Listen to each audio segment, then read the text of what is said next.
Yeah, I poured my heart out into that book and just spoke from my heart, basically. And my editors cleaned up any of the punctuation or the grammar that needed to be straightened out, and they did a great job.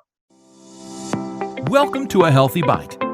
You're one nibble closer to a more satisfying way of life, a healthier you, and bite-sized bits of healthy motivation. Now let's dig in on the dish with Rebecca Huff. Today's guest is Philip Moser. He is the author of the book Free and Fearless: The Amazing Impact of One Precious Life. This book tells the story of his daughter Brittany and how she was diagnosed with Addison's disease and how she lived a courageous life full of happiness and inspiration. And he shares this story about Brittany in hopes of spreading awareness about Addison's disease. Hope you enjoy today's podcast. So can you briefly explain to us about Addison's disease and how it impacted Brittany's life? Basically, how her life changed before she started having symptoms to once she started having symptoms, and she basically diagnosed herself, right? Right. Yeah. The first time she went to the emergency room, they couldn't find anything specifically wrong with her. And so they determined she was not life-threatening and just sent her home. Mm-hmm. And she called me that night, and she was just devastated because she knew she was sick. And she told me, they're treating me like all I want is drugs. Mm-hmm. And she was just absolutely devastated, the fact that they just sent her home. And so that's when she went to work on trying to figure out what she had herself. Now, she had, in her college years, a thyroid issue she kind of managed, which a lot of people have thyroid issues. And that just seemed to progress worse over the years. It went into Hashimoto's disease. I don't know if you're familiar with that or not. Mm-hmm. And then it progressed into the Addisons, which was much worse. And when she got the Addisons, it was life-changing. And she had gone from living a absolutely adventurous lifestyle of being a flight attendant and flying everywhere every day and meeting new people and new places and just living the dream. Mm-hmm. And when she got Addison's, she was so sick. When they diagnosed her, they had told her that she had the lowest blood pressure they'd ever seen in a person that was still alive. Wow. And the only thing they really could do for her was supplement with steroids, the cortisol that her body didn't produce. And she did not get along well with the steroids. Sometimes she would say the symptoms, the side effects of the steroids were worse than the disease. And so she always was managing the symptoms of her disease with the side effects of the steroids. And she found a healthy balance that she could live with. She lived a healthy lifestyle, and she found a balance. But far as before and after, it was like night and day. She'd gone from living a lifestyle that we only dream about to days she couldn't even get out of bed. And so it was a dramatic change for her. I know Addison's disease is very scary. People maybe have heard about people who have cortisol levels that are too high, because typically when we hear about cortisol, it's because people are making too much cortisol from stress from their lives and things like that. But with Addison's disease, she didn't have cortisol, and so she had to replace it, correct? Right. Uh-huh. Yeah, without the cortisol is your stress hormone that builds up your defense mechanism against stress. So she had to choose a lifestyle where she could cause as little of stress as possible. And like what we're going through now with the coronavirus, it's just a small sample of the magnitude of what she had to deal with. Mm-hmm. Not only was she didn't have a defense mechanism against stress, any virus or germs and stuff could attack her compromised immune system, and it could be life-threatening. So with someone like Brittany with Addison's disease, if she got sick, her own body would, instead of using the immune system to fight off the virus or bacteria, her immune system would attack her body, correct? Exactly. And that's exactly the way she put it. She says when under stress that her own body would attack her. Mm-hmm. So she had to live a lifestyle where she just totally minimized stress as much as possible. Mm-hmm. Now, I know you said that she was a very adventurous person, and Yes. I read a lot about your adventures together in the book, and I loved that you included a lot about how you guys had such a special bond. Was it like that from her childhood, or can you tell me a little bit about how you built this bond with your daughter? Yeah, in fact, the second chapter is about how we really grew our bond, and we just maintained it over the years. We just naturally went together. I guess I use the phrase peas and carrots. We just went together naturally, and we could talk to each other even if we hadn't seen each other in a long time. We'd pick up exactly where we took off from the last conversation. We were always in sync with one another. And you tell about this in the book where Brittany found this list, and it was List of Adventures in Colorado, correct? Correct. And she wanted you to be the person to go on these adventures with her. How did you feel about that? I was honored. She had a lot of friends. I mean, I don't know anybody that had as many friends as she did. She was a very likable person. And most of the friends that I've talked to since her passing have said, I knew she was my best friend in about 30 seconds. She was just that warm and inviting and just loved life, and you just wanted to be around her. She had so much energy and enthusiasm. She just had a lot of friends. When she asked me to go with her, it was an honor. She was almost 30 years old, and she still wanted to spend time with her father. I was totally honored. I love that. So she was very adventurous, and she liked to be outdoors and do all of these things. She was a flight attendant for a while until her illness kept her from doing that. Outside of her physical symptoms that she experienced from Addison's disease, how would you describe her mental outlook during all of this? She was always positive. She was adventurous, and she loved life. She lived in the moment like nobody I've ever known, and I learned a lot from that. And I learned how to redefine living in the moment. I know that's a phrase used a lot, living in the moment. She redefined it for me like nothing I'd ever seen before. And she always had the message that you can always be more and do more than you think you can.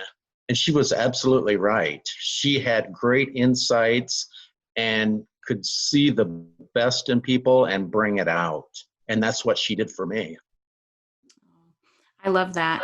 I have a women's group, and it's just a women's support group for women who experience chronic illness and various debilitating diseases.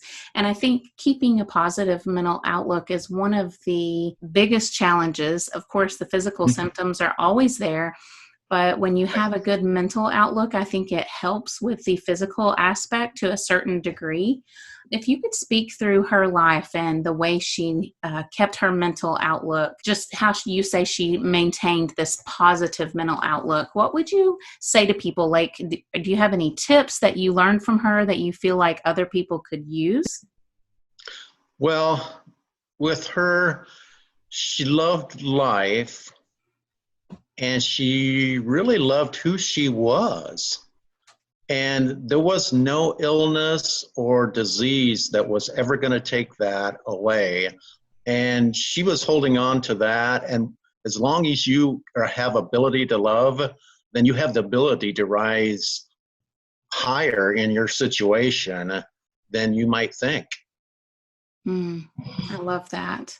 I love that. I know for a lot of people, including myself, I've dealt with low cortisol for many years. I've struggled to help my adrenal gland to function properly. So I know that the fatigue can really, it can be depressing, because when your life changes and you're suddenly not able to do things that in your mind you still want to do so bad, it can really get you down. So when I was reading Brittany's story, I was just amazed at her positive outlook, because it's such a struggle not to get depressed about it, because the fact that you can't do something does not diminish your desire to actually go out and do it.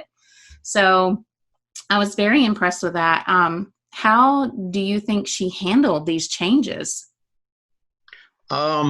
Very good. She would have days she was down and had a hard time getting out of bed, but her spirit was just so light, and she cared about people so much that it carried her through the dark times and the really difficult struggles that she dealt with. As long as she had her mind, she could create happiness in any situation. As long as you have your mind, you can love and be loved. And that's what she did.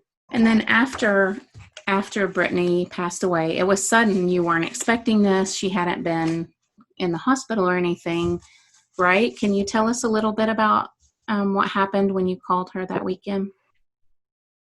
Well, I sent her a message on Valentine's Day, and I sent one to the other three girls in my life, her older sister, and Annika from Germany, who she's extended family.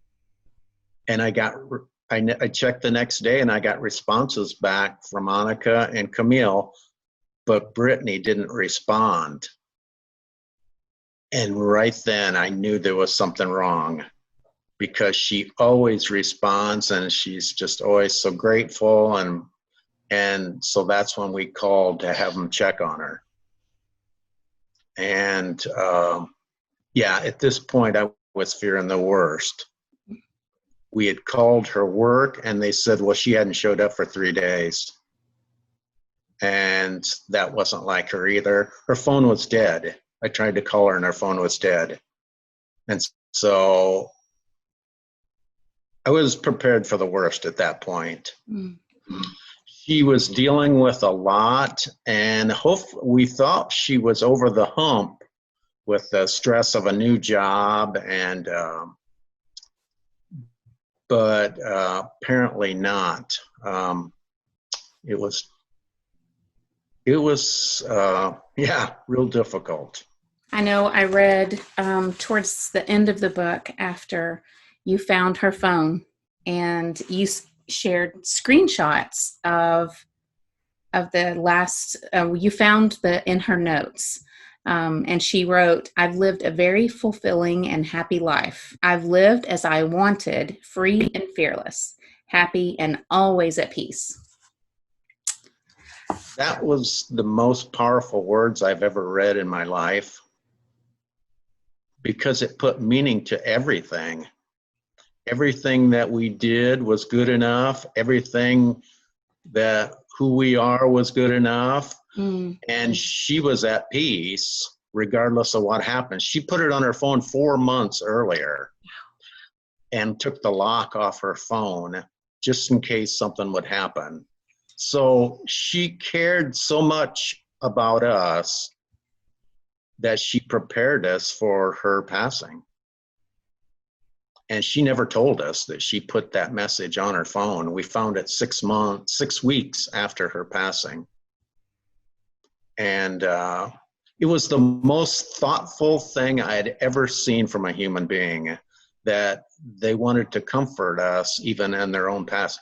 They could view the world even if they weren't in it, and how it would affect people, and she wanted to comfort them.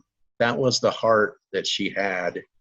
It struck me as what a huge loss that all of us lost, a person of this caliber.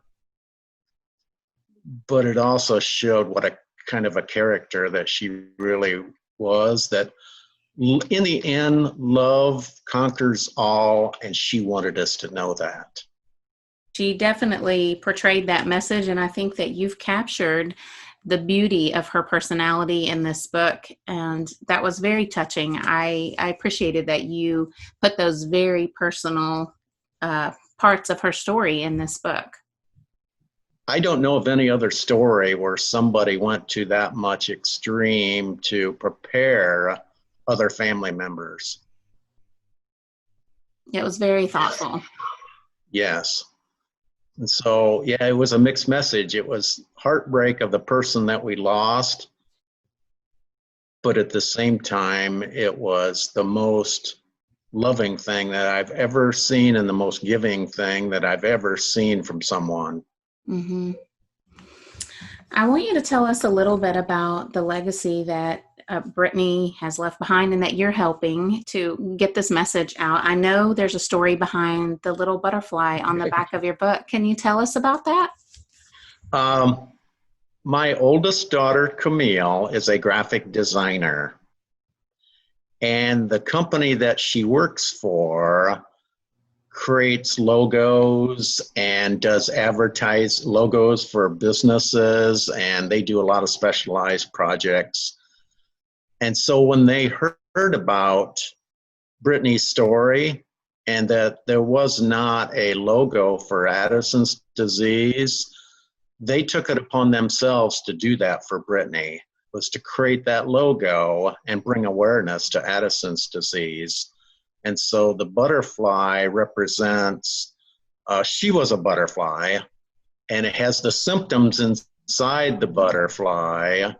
And if you turn the butterfly, I think it's sideways, it turns into a heart.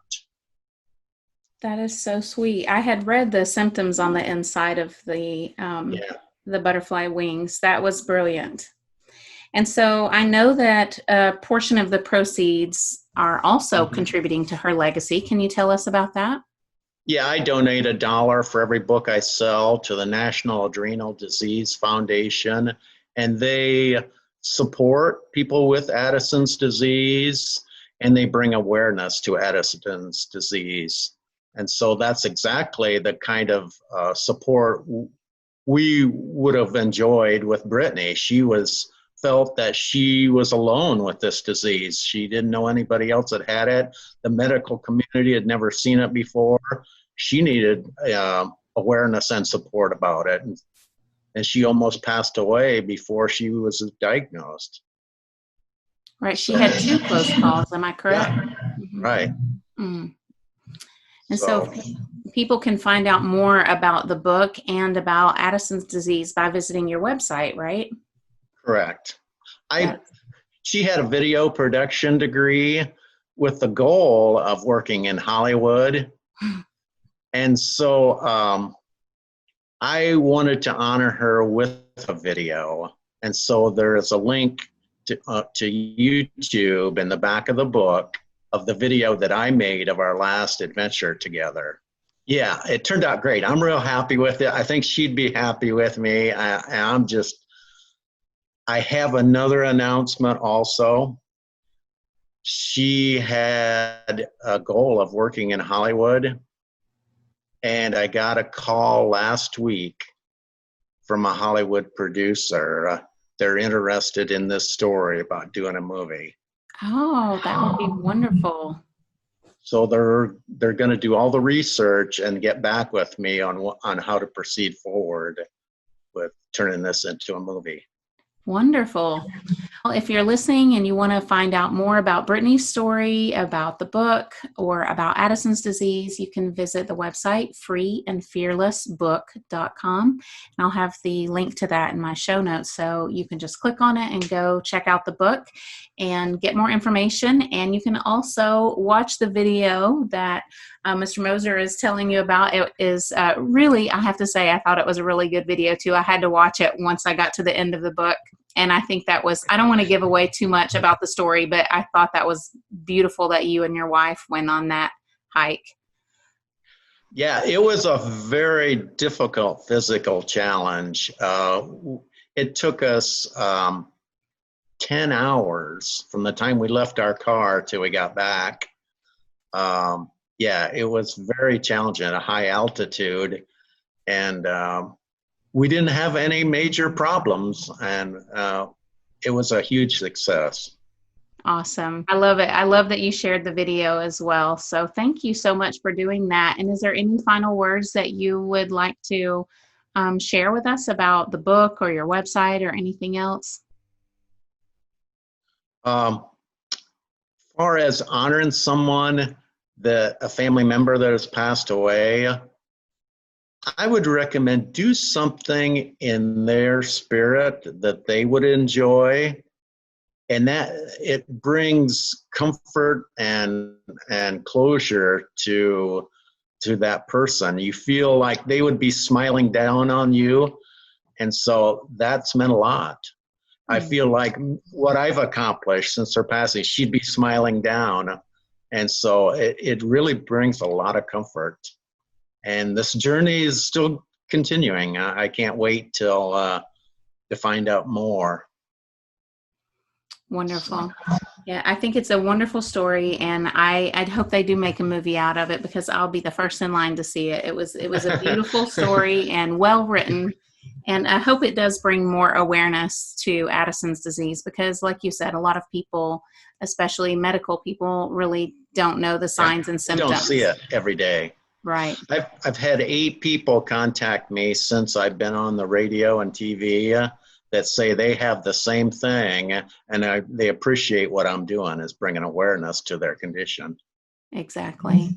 I think a lot of people don't really know a lot about the disease, and we know that. I think John F. Kennedy was one of the only famous people that we've ever heard of who actually had this disease. And so I just think there needs to be more awareness of it, and your book is definitely going to propel it forward. So thank you so much for sharing that with us, and thank you for being on my show. I appreciate it so much. Well, thank you. It was great talking with you. Thanks for listening. Please rate and review so other people can learn about this podcast. Find out more about sleep, hygiene, eating healthy, tasty recipes, zero-waste lifestyle, and lots more on thatorganicmom.com. Help us spread the word. Be blessed and stay healthy.